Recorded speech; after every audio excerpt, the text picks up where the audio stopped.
411. Kung pumunta ka para hanapin ang nanay mo, hanapin mo lang siya. Bakit ba kasi ginagamit ng batang yon ang pangalan ko dito? Maaari ba akong gumala sa Netherrealm ngayon? Pagkatapos ng pagkidnap, ang pangalan ni Alex Rockefeller ay dapat na masyadong kasumpa-sumpa. Hindi siya dapat naiiba sa isang daga sa kalye, kung gayon. Kahit na ipaliwanag niya na may nagpanggap na siya, kakaunti ang posibleng maniwala doon. Tulad ng inaasahan, nagsimulang magtanong ang pinuno, so, ano ang iyong mga pangalan? Shelly. Davil. Pagkatapos ay si Alex na ang magpahayag ng kanyang sarili, Blaze Rowan. Pupunta ba kayo sa Saitigorbe Temple? Saitigorbe Temple. Walang ideya si Alex na may ganoong lugar sa realm na ito. Sa totoo lang, walang malinaw na layunin ang tatlo. Sa oras na, alam lang ng Peacock Heavenly King na ang pasukan sa Deraing Temple ay dito sa Netherrealm, ngunit hindi siya mismo nakarating sa lugar na ito. Maaaring mayroon siyang tatlong sinag ng banal na liwanag, ngunit ang Netherrealm ay masyadong abnormal. Dahil hindi nila magagamit ang kahit 10% lamang ng kanilang mga kapangyarihan sa pamamagitan lamang ng pagiging naroroon, hindi siya naging hanggal na pumasok sa realm ng walang magandang dahilan. Siya ay lubos na nagsaliksik sa Siddhartha Realm, pagkatapos ay nakumpirma mula sa kanyang mga mapagkukunan at dumating sa kanyang sariling mga pagbabawas upang patunayan na ang Netherrealm ay, sa katunayan ang tanging pasukan sa Deraing Temple sa ngayon. Ma'am, papunta na tayo doon. Walang choice si Alex kundi sumagot ng ganoon. Pagkatapos ng isang maikling paghinto, nagtanong siya, may isang monghe ba na tinatawag na tagapaghayag na maha sa Nether na kaharian? Namutla ang lalaki. Bakit mo siya hinahanap? Tinasabi ko sa iyo, huwag na huwag mong subukang tingnan ang monghe na iyon. Malalagay ka sa gulo. Ang matandang bagay na iyon ay sumalungat sa Emperador Gast at pinatay din ang pangatlong anak ng Emperador. Kaya ano pa nga ba ang pakinabang sa paghahanap sa kanya? Kasalukuyan siyang nakakulong sa 18 palapag ng impyerno habang buhay. Ano? Nangyari talaga yon. Gayunpaman, alam ni Alex na si Revealer Maha ang tanging taong konektado sa Deraing Temple. Kaya naman, siya lang ang nakakaalam kung paano mahahanap ang pasukan sa lugar na ito.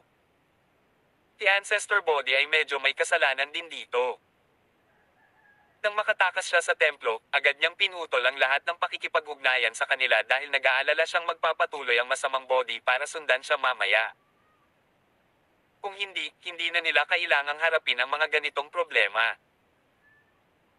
Sa ilalim ng proteksyon ng Nether Troops, matagumpay na nakapasok si Alex at ang iba pa sa Saitigorbe Temple.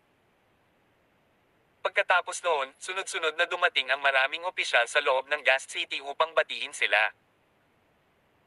Ang pangyayaring ito ay sinabi rin sa mga hari ng Hell sa loob ng lungsod, kaya kinailangan nila magdaos ng pulong doon at pagkatapos, ibang alagad ni Saitigorbe ang nagpakita. Walang paraan na peke ang isang ito, tama ba? Tumayo kaagad si Haring Sandros. I'll go meet up with him. Nagsalita si Haring Adil na nakaupo sa gilid. Oh, Sandros, hindi na babalik ang asawa mo. Kahit na gawin niya, hindi na siya ang babaeng kilala at mahal mo. Baka nabuntis pa niya ang sarili niya sa anak ng iba. So what's the use of being so hung up about her? Isipin mo, kung buntis nga talaga siya, ayon sa utos ng amo namin, dapat siya na protektado. Hindi mo naman siguro hahayaan na malaglag siya, tama ba ako? Tumanggo din si Haring Orban. Sandros, tama si Adil. Magpanggap ka na lang na pinakasalan mo ang anak mo. Naiinis si Haring Sandros. Kung ganyan ang iniisip mo, bakit hindi mo ibigay sa akin ang mga asawa mo? Sandros, gusto mo ba ang ating mga munting babae? Bawal ito sa ating lungsod.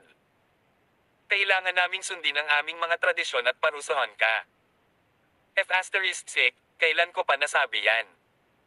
Nakakatakot ang itsura ng mga babae mo. Hindi sila may kukumpara sa akin. Tapos na ako sa lahat ng kalokohan mo.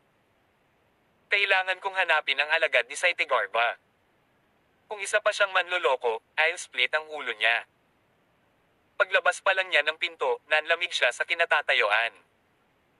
Ang lalaking inaasahan niyang pira-piraso araw-araw ay lumitaw sa kanyang mga mata. Ilang di pa lang ang layo niya. Ha? Peste ka. Kaya pala nandito ka. Saan mo itinago ang aking asawa? Ibigay mo siya ngayon. Ang taong iyon ay si Blaze Rowan mismo. Tagulat na ekspresyon, agad siyang nagpadala ng napakalaking alon ng apoy kay King. Sandros. Huwag mo nang isipin ang babae mo ngayon, babae ka na. Hindi siya naging masaya sa'yo, bobo. Nararanasan lang niya ang kasiyahan ng isang babae kapag kasama niya ako. Iyon ay talagang isang hindi makataong bagay na sasabihin. Ano ang ibig niyang sabihin doon? Hindi siya masaya sa akin, ngunit nakaranas siya ng kasiyahan sa iyo. Oo naman, matanda na ako, at hamina na ang ilan sa aking mga tungkulin sa katawan. Alam kong hindi ko mabuntis ang aking asawa. Sa puntong ito, ngunit mayroon tayong tunay na pag-ibig sa ating tabi. At ang pagiging malalim sa pag-ibig ay ang pinakamahusay na paraan upang maranasan ang pag-ibig. Alam mo ba kung ano ang pakiramdam, ha? You lustful ****. Galit na galit si Haring Sandros, diretsong nakatingin kay Blaze. Pagbabayaran mo ang ginawa mo, Rockefeller. Uy, lumang bagay, ang iyong maliit na lalaki ay halos isang fossil sa puntong ito, gaano ka kawalan, G.A. Lumayas ka sa harapan ko kung wala kang tibay. Ano ang sinusubukan mong makamit sa pamamagitan ng paghawak sa kanya? Gusto mo mamatay ng mas maaga o ano? Ilbam you the ashes then. Bush. Ang mga apoy ay sumabog ng wala saan, na puno ang kalangitan. Ang apoy ni Blaze ay napaka-abnormal, dahil ito ay kasing lakas pa rin lang kahit nasa Netherrealm. Dahil dito, nagsimulang masunog ang buong panloob na korte ng Ghast City sa umaatungal na apoy. Si Haring Sandros ay may medyo malapit na tawag sa kanyang sarili ang kanyang palay ay nasunog sana nito kung hindi siya nakaiwas sa oras. Parg. Sino ka sa palagay mo? Nakikigulo sa Ghast City kung gusto mo. Sa tingin mo ba tayo, ang 10 hari ng impyerno, ay isang grupo ng mga walang kabuluhang dekorasayon? Capture him. Sandros, so siya ang kumidnap sa'yo. Sok-sok, tingnan mo na lang kung gaano kalala ang sitwasyong ito. Lahat tayo ay mga nilalang, Sandros. Baka gusto lang ng katuwaan ng babae mo. Dapat mong pagbigyan ng hiling ng mga kabataan. Oo, napakabata pa niya, hindi siya makakatuluyan dahil lang sa tinatawag na pag-ibig na ito. She needs physical affection and you can't provide her with that. Let him go. Talagang tumutulong siya, alam mo na. Ang mga hari ng impyerno ay agad na nagbago ng kanilang mga saloobin nang mapansin si Blaze bilang sila, para sa ilang dahilan, naging lubhang mapagbigay. Kaya, nagresulta ito sa pagkawala ni Haring Sandros. Kung hindi ko papatayin ang brat na ito, baka habang buhay kong harapin ang mga nakakahiyang salita. Magiging katatawanan ako. The asterisk man eat, the asterisk man eat. Hindi ako dapat maging hari ng impyerno kung hindi kita papatayin sa sandaling ito. Tigaw ni Haring Sandros habang sumusugod.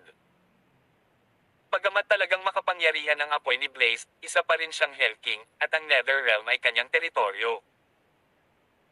Bukod dito, mayroon siyang ilang mga kayamanan na maaaring pigilan siya na masunog ng apoy. Iyon nga ang dahilan kung bakit niya naisip na kaya niyang patayin ang binata. Tumakbo. Nagpadala si Blaze ng Fire Dragon Shout Hesitation, pagkatapos ay dirdiretsong tumakbo patungo sa kanluran. Hindi niya maiwasang sisihin ito sa bulok niyang swerte dahil talagang pumunta siya sa inner court sa pag-asang nakawin niya ang lifeboat. Ang aklat na iyon ay isang misteryosong kayamanan, na kilala rin bilang aklat ng kalikasan hanggat nakuha niya ang kanyang mga kamay dito, sa wakas ay maibabalik niya ang kaluluwa ng kanyang ina sa mortal realm. Kung hindi, hindi siya makakaalis sa Netherrealm. Gayunpaman, halos imposible na makamit ito. Ang lifeboat ay wala sa mesa ni King Sandros, ngunit sa halip ay kay King Sandros mismo. Kinailangan siya ng maraming oras upang makuha ang naturang impormasyon mula sa babae ng hari na nawala ng reputasyon sa loob ng Netherrealm. Sa kabila noon, ganoon din ang inaasahan ni Blaze. Hanggat ang iba pang mga hari ay nanatili sa kanilang laban, naisip niya na maaari niyang agawin ang libro sa mga kamay ni Sandros gamit ang kanyang kapangyarihan. Boom! Tarat-tarat. Isang putok. Noon, kinuha kaagad ni Haring Sandros ang lifebook. Si Blaze ay seryosong minamaliit din ang kapangyarihan ng mga libro. Ito ay hindi lamang anumang kayamanan sa ibaba, ito ay isang nakamamatay na sandata din. Sa paggamit ng lifebook, ang kapangyarihan ng batas sa kanilang paligid ay nagsimulang magbago ng husto, habang maraming gintong simbolo ang lumipad sa hangin, pagkatapos ay patungo kay Blaze. Boom! Tarat-tarat. Isang tunog. Pakiramdam na nga ng binata ay hindi na niya kinaya kahit isang suntok lang. Tumura siya ng kaunting dugo, inipon niya ang ilan sa kanyang lakas at sumugod pasulong, ngunit napigilan lamang ng isang string ng mga gintong simbolo. F***. Isinumpa at isinakripisyo ni Blaze ang isa sa kanyang mga kayamanan, isang sirang tulya. Gayunpaman, ito ay tila halata na itinatangi ang item na ito ng maraming. Nang ilabas niya iyon ay bumungad sa kanyang mukha ang masakit na ekspresyon. Pagkatapos noon, dumura siya ng isang subo ng dugo sa kayamanan. Biglang lumutang ang lalagyan sa hangin at sumabog na may nagniningning na puting liwanag. Sa isang iglap, ang croc ay nakabuo ng isang malakas na gravitational force sa mga simbolo ng lifebook na nakabalot sa katawan ni Blaze, sinipsip ang lahat ng mga kadena. Gayunpaman, tila nahihirapan din ang croc. Mas maraming maliliit na bitek ang kumakalat mula sa maraming bitek na nabuo na sa lalagyanan. Nang makita ito, nagmamadaling inilayo ni Blaze ang lalagyan at nagpatuloy sa kanluran bago pa niya magawa kahit na pinoproseso ang kanyang emosyon. Gayunpaman, ang mga salita mula sa lifebook ay patuloy na bumubuhos ng walang katapusan. Sa tuwing maaabutan siya ng mga kadena na ito, paulit-ulit niyang ina-activate ang croc. Biglang nabasag ang tulya habang umalingaw-ngaw sa hangin ang malakas na kaluskos. Sumunod doon ay 10 kadena, dumiretso kay Blaze, pinaikot muli ang kanilang mga sarili kay Blaze. Humihingal si Haring Sandros habang dahan-dahang lumalapit. Hoy brat, tumakbo ka. O kaya mo. Maya-maya lang, isang babae ang sumugod sa gilid at inilagay ang sarili sa harap ni Blaze. Nakasuot siya ng mahabang violet na damit na ang kanyang natural na perpektong mukha ay nakaharap sa ing.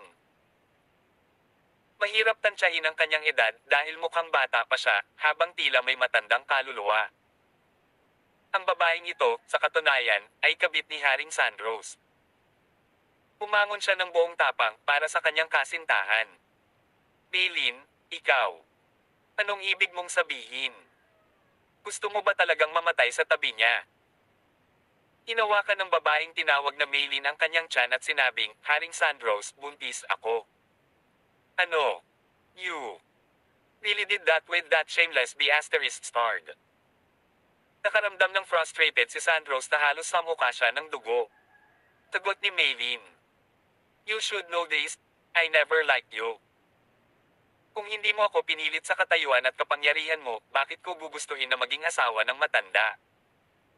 Bata pa ako, malayo pa ang mararating ko. Bakit ko sasayangin ang kabataan ko sa'yo? Pog. At lahat ng nagsasalita tungkol sa pag-ibig din. Ano mga *****? Matanda ka na kaya hindi mo na makontrol ang pantog mo. Kaya bakit sa tingin mo ay kaya mong magkaroon ng isang babae? Ano ang iniisip mo na mamahalin mo ako ng maayos? WHO binigyan ka ng karapatang isaalang-alang ang lahat ng iyon. Hindi kalayuan sa kanila ang iba pang mga hari. Hindi nila napigil ang tumawa ng marinig ito. Sobrang nakakatawa. Si Sandros ay nagsisimula ng umihi ng kanyang pantalon. Hindi mapigil ang tumulo ang ihi sa pantalon niya. 3 beses na nangyari yon kahit sa pagkakaalam ko. Nako, ibig sabihin walang makakatulong. Tinanong ni Haring Sandros, sa tingin mo ba ay hindi kita mapapatay kapag ikaw ay buntis? Pareho kayong mabubulok sa impyerno. Sa sandaling iyon, tumulog ang isang banal na himig, habang ang isang banal na liwanag ay sumikat sa buong espasyo.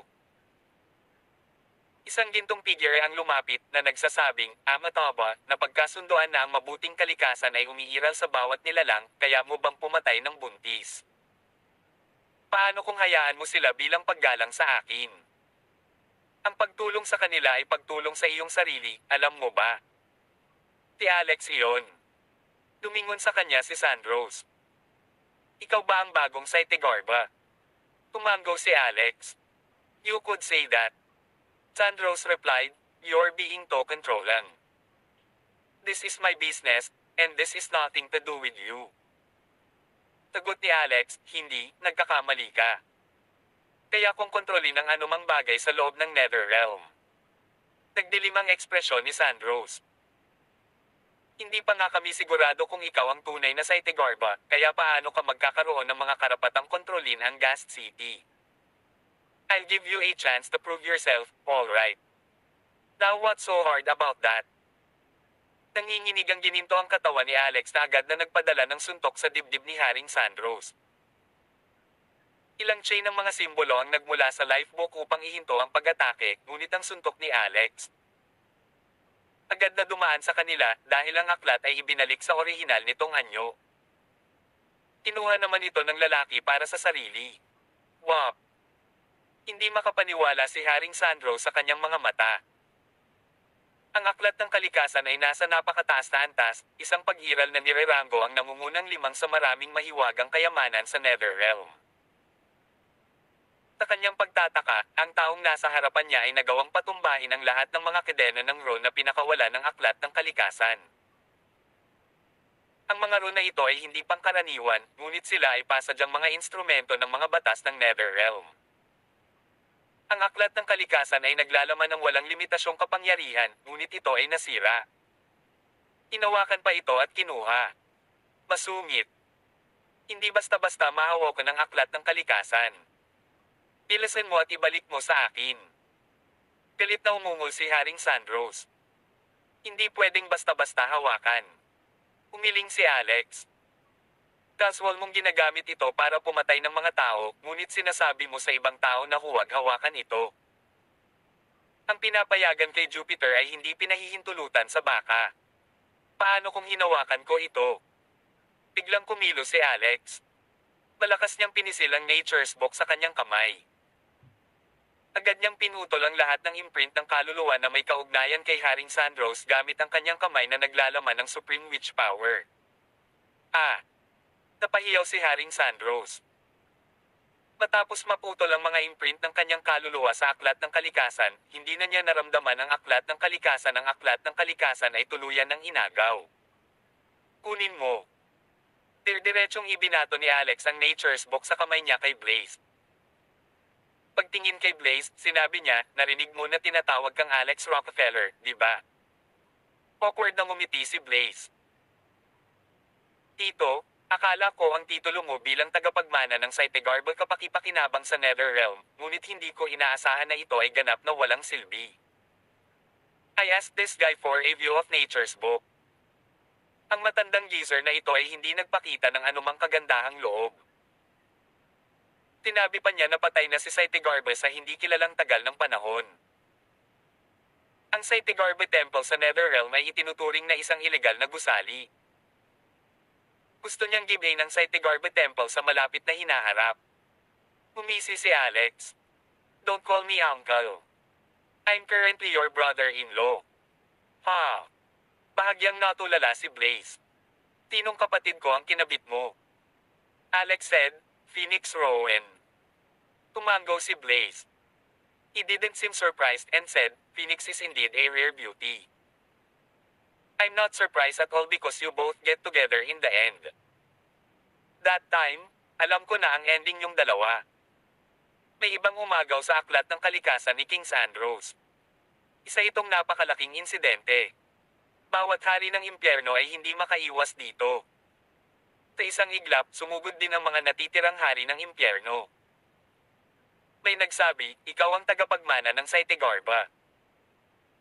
Gaya ng inaasahan, makapangyarihan ka, ngunit ang Nature's Book ay ang yaman ng Netherrealm na may kaugnayan sa normal nitong operasyon. Hindi ito dapat kunin ng mga tagalabas. Kaya, pakibalik ang aklat ng kalikasan kay Haring Sandros.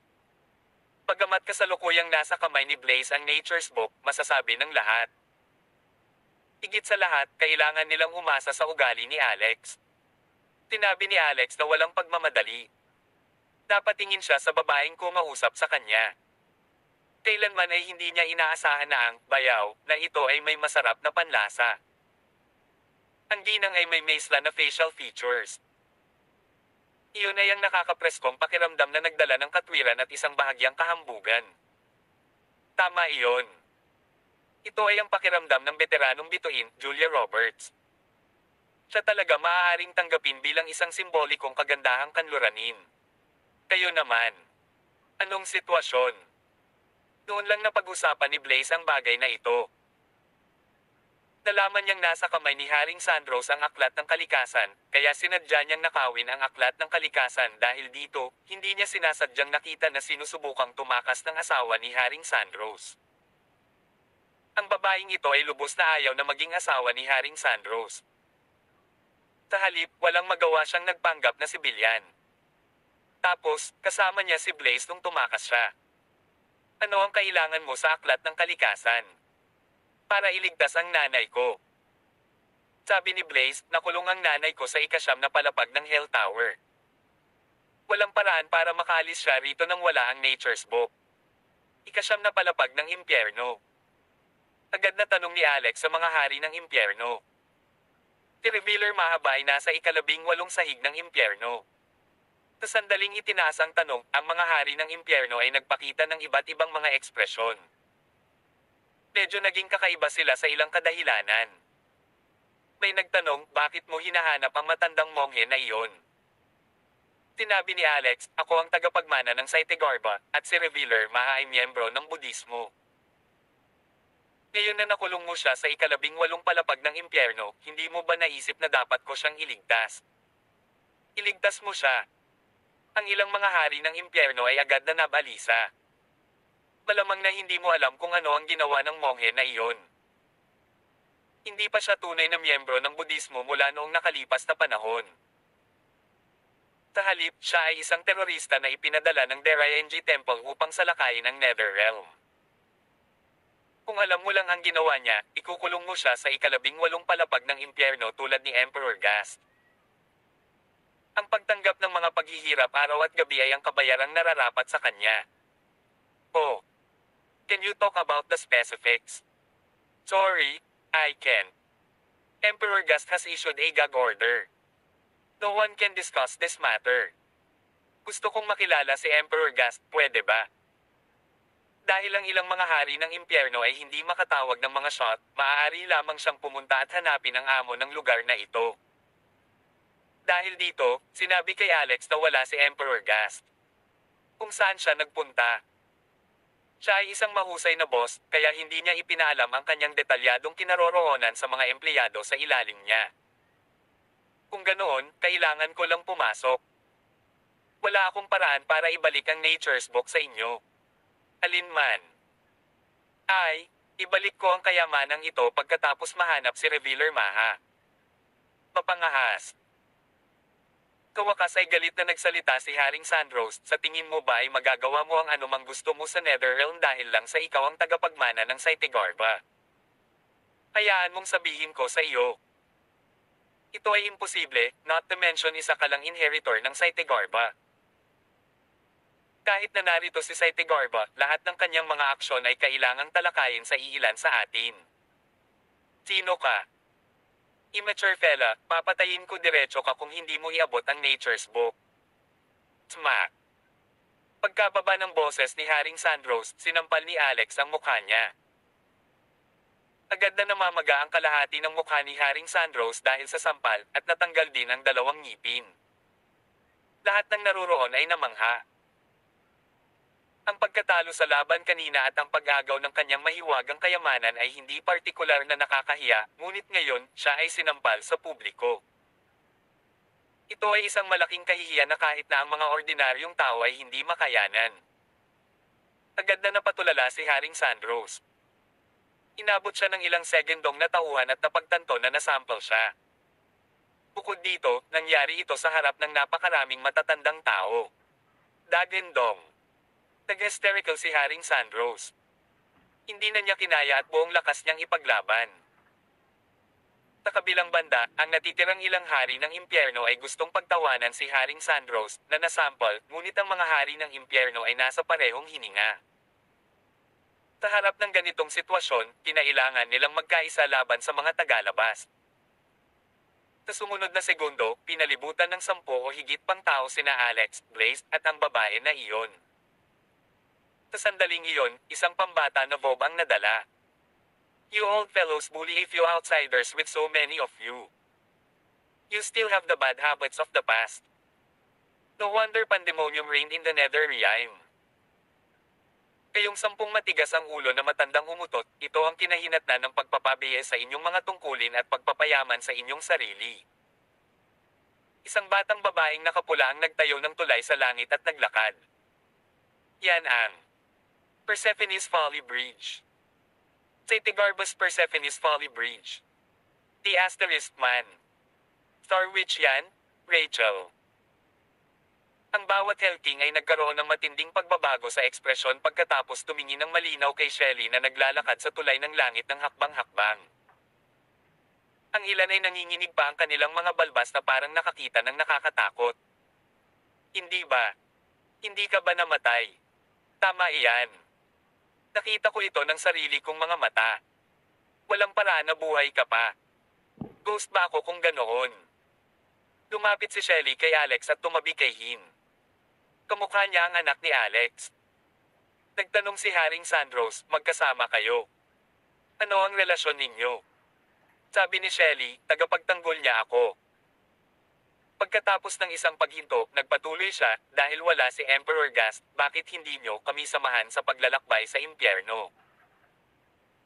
Timaha ay nauugnay sa isang pangunahing kaganapan, siya ay isang mahalagang tagumpay para sa kaligtasan ng 3,000 mundo. Kailangan natin siyang makilala.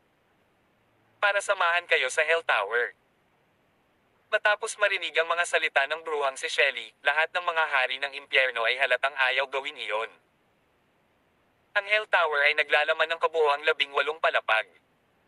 Ang bawat palapag ay walang hangganan at delikado. Kahit na ang mga hari ng impyerno ay kailangang magbayad ng isang presyo pagkatapos na makapasok dito. Kung malas sila, baka mamatay sila sa loob. May mga kaso ng mga hari ng impyerno na namamatay sa Hell Tower. Ahem. Ang lugar na parang Hell Tower ay hindi talaga bagay para sa aming mga matatandang pumasok, kaya hindi kami papasok. Oo. Hari tayo ng impyerno. Pumunta sa Hell Tower. Nasaan ang ticket?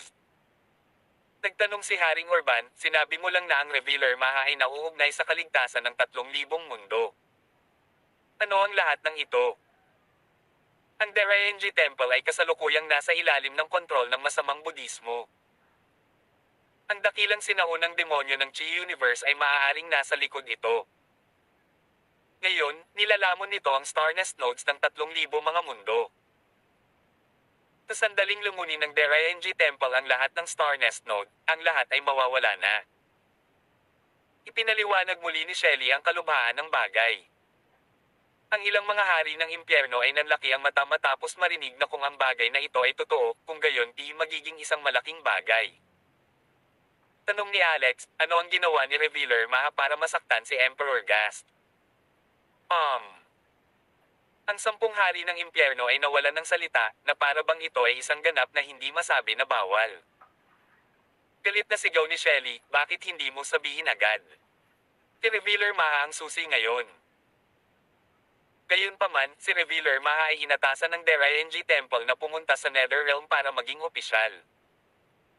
Posible na isa rin siyang puppet ng Deraenji Temple. Ito ay napakahalaga. Walang lugar para sa pagtatago, bilasan mo at sabihin mo kaagad, kung hindi, bubunutin ko ang lahat ng iyong malalaking balbas. Nagbago ang ekspresyon ng mga hari ng impyerno nang marinig iyon. Tila ito ay isang hindi kasiya siyang alaala. Sa kalaunan, ang hari ng impyerno na nagngangalang Haring Gladia ay medyo nahihiya nang ibukan niya ang kanyang bibig. Nagnakaw ang matandang monghe na iyon. Tinakaw niya ang damit na panloob ni Emperor Gast. Fatal, Blaze ang unang tumawa. Tapos, isang tawa ay so ang tumakas sa babaeng katabi niya, ang original concubine ni King Sandros. Doon lang nalaman ng lahat na ang pangalan ng concubine na ito ay Cathy Rowan. Pareho silang pinangalan ng Rowan na itinuturing na kapalaran. Sandaling hindi nakaimik si Alex. Pagkatapos ay sinabi niya na baliw na ba ang matandang monghe na iyon. Siya ay ayos lang. Bakit siya nagnakaw ng salawal ng isang matanda? Hindi kaya masyadong malamig ang Netherrealm at ang undergarment ni Emperor Gast ay espesyal na nagpainit ng isa. Ang tatakba ng warm meat. Ang ilang mga hari ng impyerno ay mukhang particularly kakaiba. Ipinaliwanag ni Haring Orban, ang kasalukuyang Emperador Gast ay isang babae. Isang babae. Ha? Biglang nagbago ang ekspresyon ni Alex. Hindi niya akalain na may babaeng uupo sa trono ni Emperor Gast. Hindi. Ano ang ibig niyang sabihin ng nanunungkulim? Hindi kaya tinukoy ni Emperor Gast ang isang partikular na tao, ngunit ito ay nakabatay sa termino na si Ilaik ang isang presidente.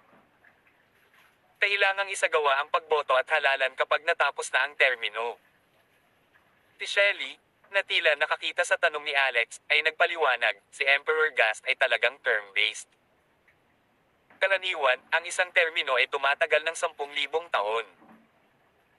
Kapag natapos na ang termino, ang kanyang kinaroroonan ay pagpapasya batay sa kanyang pagganap. Samantala, ang kasalukuyang Emperor Gast ay inihalal ng maraming puwersa sa pamamagitan ng pagboto.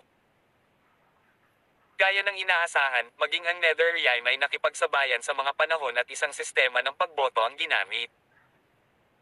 Pagkatapos, narinig pa niya na ang mga hari ng impyerno ay hinirang sa isang rotational basis.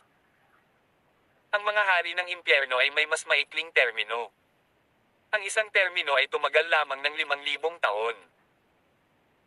Kung ang isang hari ng impyerno ay namatay ng maaga o namatay sa isang marahas na kamatayan sa kalagitnaan ng termino, kung gayon magkakaroon ng mga reserbang hari ng impyerno. Isang taong katangi-tangi ang pipiliin sa mga hari ng impyerno upang maging ang bagong hari ng impyerno.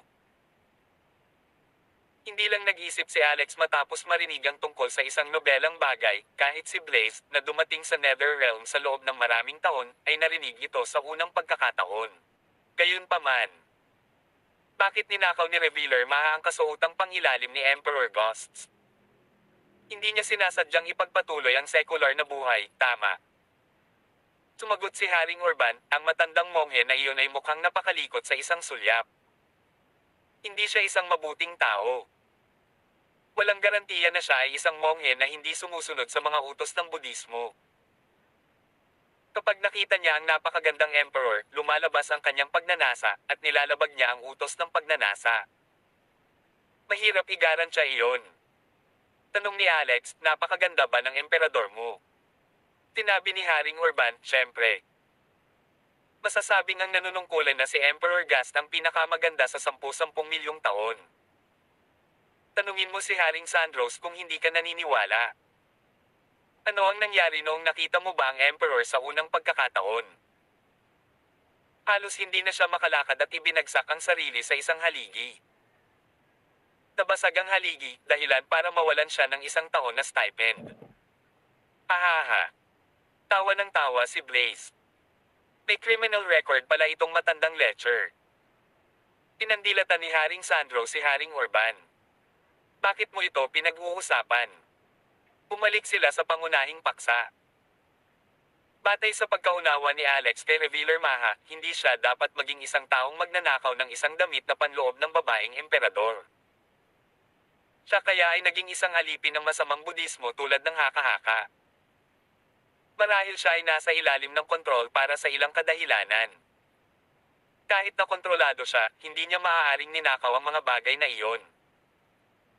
Kaya naman, naisip ni Alex na tiyak na may dahilan si Revealer Maha para gawin ito. Isang dahilan iyon na hindi niya mahulaan ngayon. Pagkatapos, nabasag lang niya ang misteryong ito pagkatapos pumunta sa ika-18 antas ng impyerno at mahanap si Revealer Maha. Air I. Since you guys don't dare to go to hell, we will find him himself. However, we have to take away nature's book. Ibabalik natin ito sa nararapat na may-ari nito pagbalik natin, ani Alex. Agad namang nabalisa si Haring Sandros. Kung hindi ka makakabalik, hindi ba maiiwan sa loob ang aklat ng kalikasan?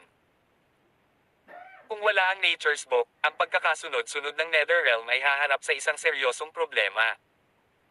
Sino ang mananagot sa responsibilidad na ito? Nakangiting sabi ni Alex, ikaw, syempre.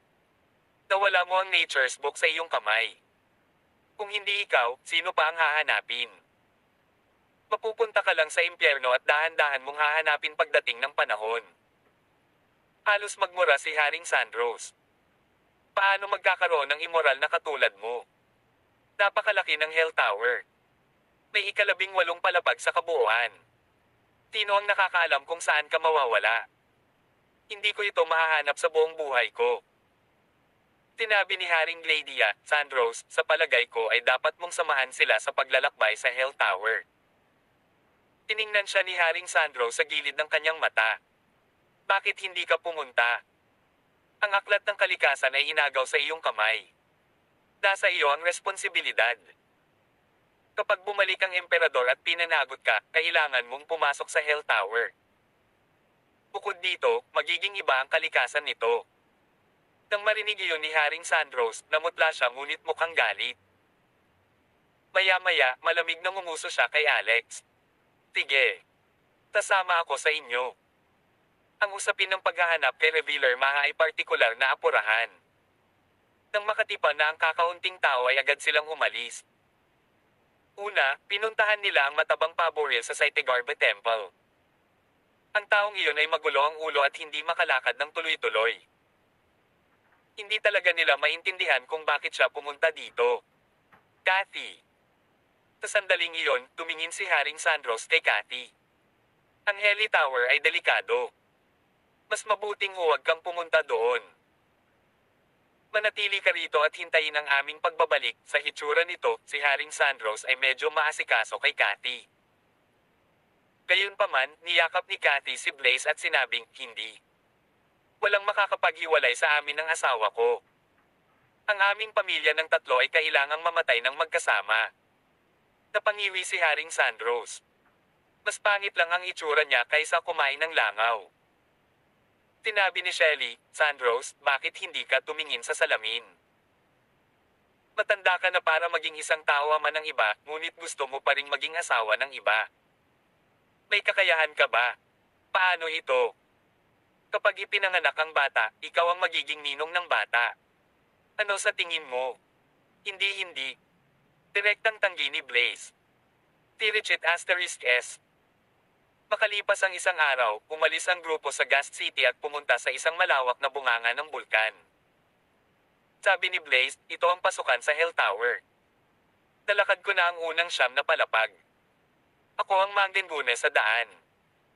Kuya, aasahan ko na ikaw ang mag-aalaga kay Kathy. Matapos marinig ang sinabi ni Blaze, mukhang nabigla si Haring Sandros. Nakarating ka na sa ika-9 na antas ng Hell Tower. Pumalik ka ng hindi nasaktan. Tinabi ni Blaze, ano ang mahirap? Ang unang 9 na antas ng impyerno ay naglalaman ng mga kampon. Inikat ko silang lahat. Naging abo sa aking walang talo na apoy. Kinagat ni Haring Sandros ang kanyang mga labi. Siya nga ay may unang karanasan sa kapangyarihan ng apoy ni Blaze. Kung walang ganoong klase ng nakakainis na apoy si Blaze, napapatay na niya ito nang wala sa oras. Let's go. Kuya, alagaan mo si Kathy. Buntis siya. Umaasa ako sa brat sa loob para ituloy ang bloodline ko. Naglabas ng vase si Alex. Ito ay ang cleansing vase. Madali niyang pinapasok si Kathy. Ay nako. Ano ba yung vase na yan? Napatulala namang napatingin si Blaze sa cleansing vase. Ito ba ay isang lalagyan na maaaring kumuha ng mga buhay na tao? Medyo pamilyar ang vase na ito. Parang nakita ko na to somewhere. Naaalala ko ito. Ito ay ang portable magical treasure ng Goddess of Compassion. May lawa ba sa loob? Kahanga-hanga. Sa bagay na ito, mabubuhay muli ang pisikal na katawan ng nanay ko. Taglit na nagulat si Alex. Bagamat siya ang may-ari ng cleansing vase ay medyo limitado ang pagkakaintindi niya sa vase na ito. Mukhang walang lawa. Walang lawa. Hindi kaya ito ang cleansing vase ng Goddess of Compassion? Ipasok mo na lang ako dyan para tingnan. Walang magawa si Alex. Maaari niyang ilagay siya dito. Maya-maya ay pinakawalan siya ni Alex. Blaze, bahagyang nadismaya, ay nagsabi, wala talaga. Naramdaman kong nabasag na ang florera na ito. Sa oras na iyon, posible pa ring maglaman ng mga buhay na tao. Higit pa rito, naitago nito ang lahat ng aura. Noon, nagtago si Cheryl sa loob ng cleansing vase para maiwasan ang soul sense ng Undead Queen. Are you guys going? Tuloy-tuloy ka pa. Si Haring Sandros ay naiinip na naghihintay. Let's go. Ano ba ang pagmamadali mo? Whoosh. Worry-free, agad na tumalon si Blaze sa bunganga ng bulkan. Pagkatapos noon, sunod-sunod na pumasok ang mga tao. Hindi malayo ang katotohanan sa sinabi ni Blaze. Ang kanyang kakaibang apoy ay nagdadala ng isang tiyak na batas at katangian na hindi kabilang sa warhead na ito. Hanggat binalot niya ang kanyang sarili ng apoy, ang mga nagugutom na multo at masasamang espiritu na gumagala sa Hell Tower ay magtatago sa malayo sa kanya. At, ito ay isang paglalakad sa parke para kay Blaze na pumasok sa lugar na ito. Malinaw, marami siyang ginawang walkthrough. Nakita pa ni Alex ang isang kopya ng mapa ng ruta sa kanyang kamay. Malamang ay iginuhit niya ito. Ang mga lokasyon ng mga sipi at kung ano ang mga panganib sa daan ay malinaw na minarkahan. Mayroon ding ilang mas mabangis na multo, mga pag-iral na mas makapangyarihan kaysa sa Ghost King. Lumihis ang iilan ang matuklasan nilang nakatagpo ng ganoong klase si Haring Sandros. Bukod dito, ang mga masasamang multong ito ay hindi masyadong natatakot sa apoy ni Blaze. Nakatitig sa mga taong kasamang dumadaan ng pulang dugo ang mga mata, ibinuka nila ang kanilang mga bibig at parang gusto nilang kumain sila. Gayunpaman, hindi sila gumawa ng isang hakbang sa huli. Tinabi ni Shelly kay Alex, sa totoo lang, ang mga bagay na ito ay natatakot sa iyo. Naramdaman din iyon ni Alex. Bahagyang nanginig ang 3,000 lote sa kanyang katawan. Lahat ng uri ng mga batas ay ganap na nagkakasundo at nakakalat sa kanyang katawan. Ang gayong aura ay isang mahusay na pagpigil sa mga masasamang multo. Pagkatapos ng lahat, siya ay ganap na ngayon sa isang landas ng isang powerhouse pagkatapos makuha ang legacy ng siyam na ancestor witches. Hindi alam kung gaano katagal ang lumipas. Naglakad sila pababa ng antas. Tinagtagal, naabot nila ang ika-9 na antas ng impyerno. Ang buong proseso ay naging mahusay, at walang isang labanan ang naganap. Sa kabila ni Haring Sandros, maging si Blaze ay namangha. Pagaman ang kanyang apoy ay makapangyarihan, ang mga multo ay magiging mas malakas habang sila ay patungo sa impyerno. Naalala niya na pagkatapos dumaan sa ika-5 antas, kaya ng mga multong iyon lumalapit na sa apoy at hindi mamatay pagkatapos ng bahagyang paso. Dati, siya ay tunay na lumaban upang makakuha mula sa ika-5 hanggang sa ika-9 na antas. Gayunpaman, ito ay isang nakaka-relax na paglalakad sa oras na ito, mas nakaka-relax at kasiya siya kaysa sa paglabas para sa isang outing. Narinig din niyang nagtatalo ang bayaw niya at ang babaeng iyon, si Shelly, ang lakas ba talaga ng bayaw ko? Sa sandaling iyon, naramdaman ni Blaze na siya ay dumanas ng suntok. Nakagawa siya ng pag-unlad sa Netherrealm sa paglipas ng mga taon. Araw-araw siyang lumalaban at noong una ay inakala niya maaabot niya ang tangkad ng kanyang ama, ngunit ngayon, mas mukhang baguhan siya kaysa sa kanyang bayaw. Nakarating na tayo sa ika-9 na antas. Sabi ni Alex kay Blaze, sasanduan muna natin ang nanay mo. Pagkatukoy ng direksyon, tinuro ni Blaze ang isang kalsada sa bundok. Tere dyan. Ang aking ina ang pinuno ng isang kuta sa bundok na iyon. Ang pinuno ng isang muog. Nagulat si Alex, somehow feeling na medyo tapos na, dramatic. Sabi ni Blaze, nakulong ang nanay ko sa ikasyam na antas. Hindi siya makakalabas ng walang nature's book. Doon maraming mayabang, magagalitin, at kataas-taasang Panginoon sa ikasyam na antas, palaging binabaligtad. Ang aking ina, na inis hanggang sa wakas, ay nagtayo ng isang moog sa bundok na ito. Nilagyan niya ng hangganan ng teritoryo at pinayagan ng ilang mahihinang tao na naghahanap ng proteksyon na pumasok. Kaya, iyon ang kaso. Mabilis na kumilos ang mga tao. Pagkaraan ng ilang minuto, nakita ang kuta sa bundok. Gayunpaman, may mali. Nalaman agad ni Shelly ang sitwasyon. Ang bundok ay puno ng nakakatakot na hangin at umaalon ng mga batas. Ang mga mahinang tunog ng labanan ay nadadala pa. Sumiklab ang labanan doon. Hindi maganda. Nanay ko yon. Agad namang sumugod si Blaze. Ang kanyang katawan ay naging isang masa ng apoy at tumawid sa kalangitan. Boom! Tarat-tarat. Isang pagsabog.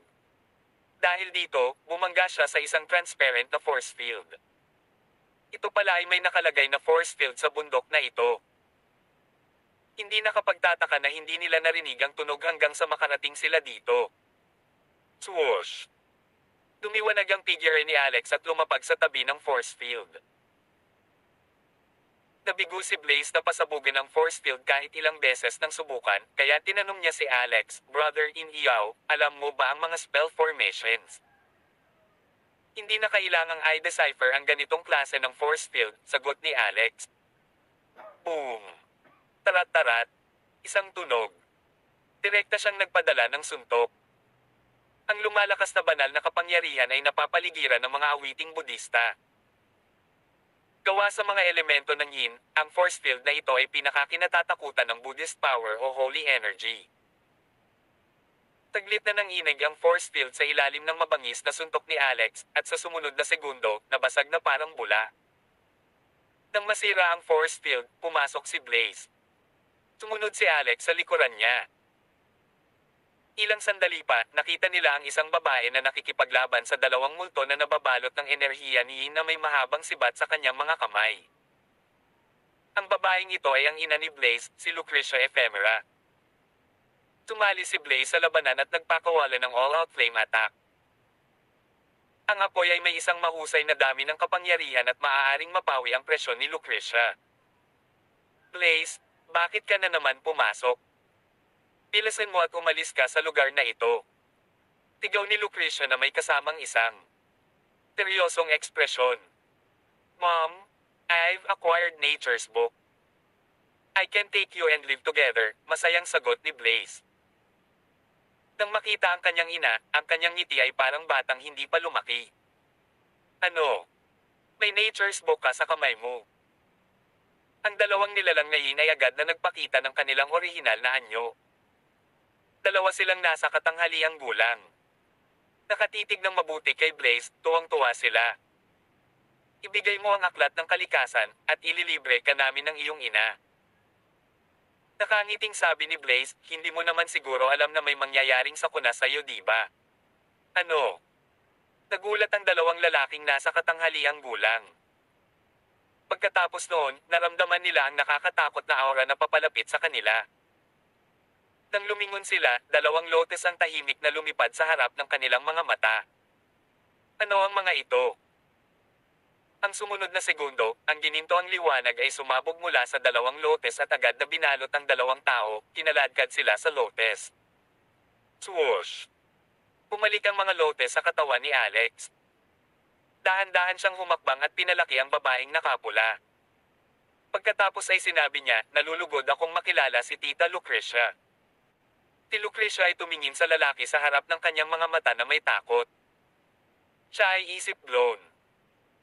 Ang dalawang Panginoon kanina ay mga natatanging paghiral sa ikasyam na palapag ng impyerno. Dati, namuhay silang magkakasuwato nang itayo niya ang moog dito. Ang dalawang Panginoon ay hindi nang ahas na asarin siya. Gayunpaman, hindi alam kung ano ang nangyari nitong mga nakaraang araw. Isang kaguluhan ang naganap sa ikasyam na palapag ng impyerno, at isang mahiwagang puwersa ang dumaan, na naging sanhi ng bawat individual na naninirahan sa impyerno upang magkaroon ng exponential increment sa lakas. Siya rin ay naging mas malakas sa maikling panahon. Gayunpaman, ang binata sa kanyang harapan ay gumamit lamang ng dalawang kakaibang lotes upang agad na kunin ang dalawang Panginoon na tumaas ng husto. Ikaw na. Tanong ni Lucrecia, gayunpaman, ang kanyang puso ay binalot ng takot. Ang lakas ng binatang ito ay hindi maarap. Dahil nagpakita siya kasama ang kanyang anak, malamang nakakampi siya sa halip na isang kaaway. Parang naghahatid ng kayamanan, agad na sinabi ni Blaze, Nay, bayaw ko siya, Alex Rockefeller. Ang bayaw mo. Kanino ate? Halatang nagulat si Lucrecia. Si Blaze ang pinakamatanda sa pamilya at maraming nakababatang kapatid na lalaki at babae. Ang numero ng kanyang mga kapatid na babae ay umabot ng ilang dosina. Hindi ito maaaring makatulong dahil si Emperor Rowan ay naging isang heartbreaker sa loob ng 108 henerasyon. Kawakas, ang 108 babaeng iyon ay nagtipon sa buhay na ito upang guluhin siya. Siya ay nakatakdang magkaroon ng 108 asawa. Kapag marami siyang asawa, natural na marami siyang anak. Siya ang asawa ni Phoenix Rowan. Ha? Asawa ni Phoenix? Halatang nagulat si Lucrecia. Si Phoenix ay anak ni Emperor Rowan at ng Phoenix Empress. Pareho sila noon mga kataas-taasang hari ng mga Diyos na may mga talento na nakakasira ng lupa. Namana ni Phoenix ang lahat ng pakinabang ng dalawang tao at sa gayon ay naging pinakamakapangyarihang junior sa mga anak ng pamilya Rowan. Nagbago ang panahon. Pati si Phoenix may asawa na. Sa sandaling iyon, dumating sina Haring Sandros at Shelly. Si Shelly ay walang pakialam, samantalang si Haring Sandros ay natakot. Lumapit siya at nagtanong, ano ang nangyayari? Naging napakapanganib ba ang ikasyam na palapag ng Hell Tower? Ang mga Panginoon dito ay nakakapagtayo pa ng force field. Ang kakaiba. Bakit ang lugar na ito ay nagbibigay sa akin ng vibe ng pag-abot sa ika-18 palapag ng impyerno? Sabi ni Shelly, so, naramdaman mo rin iyon. Sa sandaling iyon, ipinakilala sila ni Blaze sa kanyang ina at inilabas ang aklat ng kalikasan. Swoosh! Isang sinag ng gininto ang liwanag ang lumabas sa aklat ng kalikasan. Ang gininto ang liwanag na dumadaloy sa langit ay nagpakita ng pangalan at petsa ng kapanganakan ng isang tao. Ito ay tungkol sa Lucrecia. Sa kalaunan, ang impormasyong ito ay sumugod sa katawan ni Lucrecia at nawala. Sinabi ni Haring Sandros, mabutit na bawi na ng kaluluwa ng iyong ina ang kalayaan. Maaari mo na siyang kunin at umalis ngayon. Dahil tapos ka na sa aklat ng kalikasan, maibabalik mo ito sa akin, tama. Dapat tingin si Blaze kay Alex, inagaw ni Alex ang Nature's Book, kaya kinailangan siyang tanungin ni Blaze kung dapat ba itong ibalik. Hindi ito pinansin ni Alex dahil tapos na sila sa Nature's Book, at ito ay isang kailangang tool para sa Netherrealm, hindi niya nais na kunin ito para sa kanyang sarili. Tumango siya at sinabing, ibalik mo sa kanya. Ito ay isang bigat sa isip ni Haring Sandro sa sandaling matanggap niya ang aklat ng kalikasan. Alright. My mission is complete. I'll take my leave first. Blaze Rowan, you brat have to treat Cathy better in the future. If you dare to let her down, I will hook your soul with the Nature's Book. Got it? Tigaw ni Haring Sandros. Tanong ni Lucrecia, sino si Cathy? Nagmamadaling sinabi ni Blaze, she is his god-granddaughter. Hindi niya alam kung ano ang iisipin ng kanyang ina kapag nalaman niyang ninakaw niya ang asawa ni Haring Sandros. Magiging masama din ito para kay Cathy. Nang marinig iyon ni Lucrecia, napabulalas siya, nakakamangha. Nakahanap ka pa ng asawa sa Netherrealm. Noong huling nakilala niya si Blaze, alam niyang tumalon ang kanyang anak at si Xena sa Pool of Reincarnation dahil sa isang sabuatan. In private, walang love affair sa kanilang dalawa. Gayunpaman, hindi rin nila alam kung sino ang nagtulak sa kanila noong panahong iyon. Talagang tumakas si Haring Sandros. Gamit ang Nature's Book, itinaas niya ang isang sinag ng liwanag at sumugod sa kalangitan. Forget what they doing, keep on doing. Oh, oh, oh, oh, oh, oh.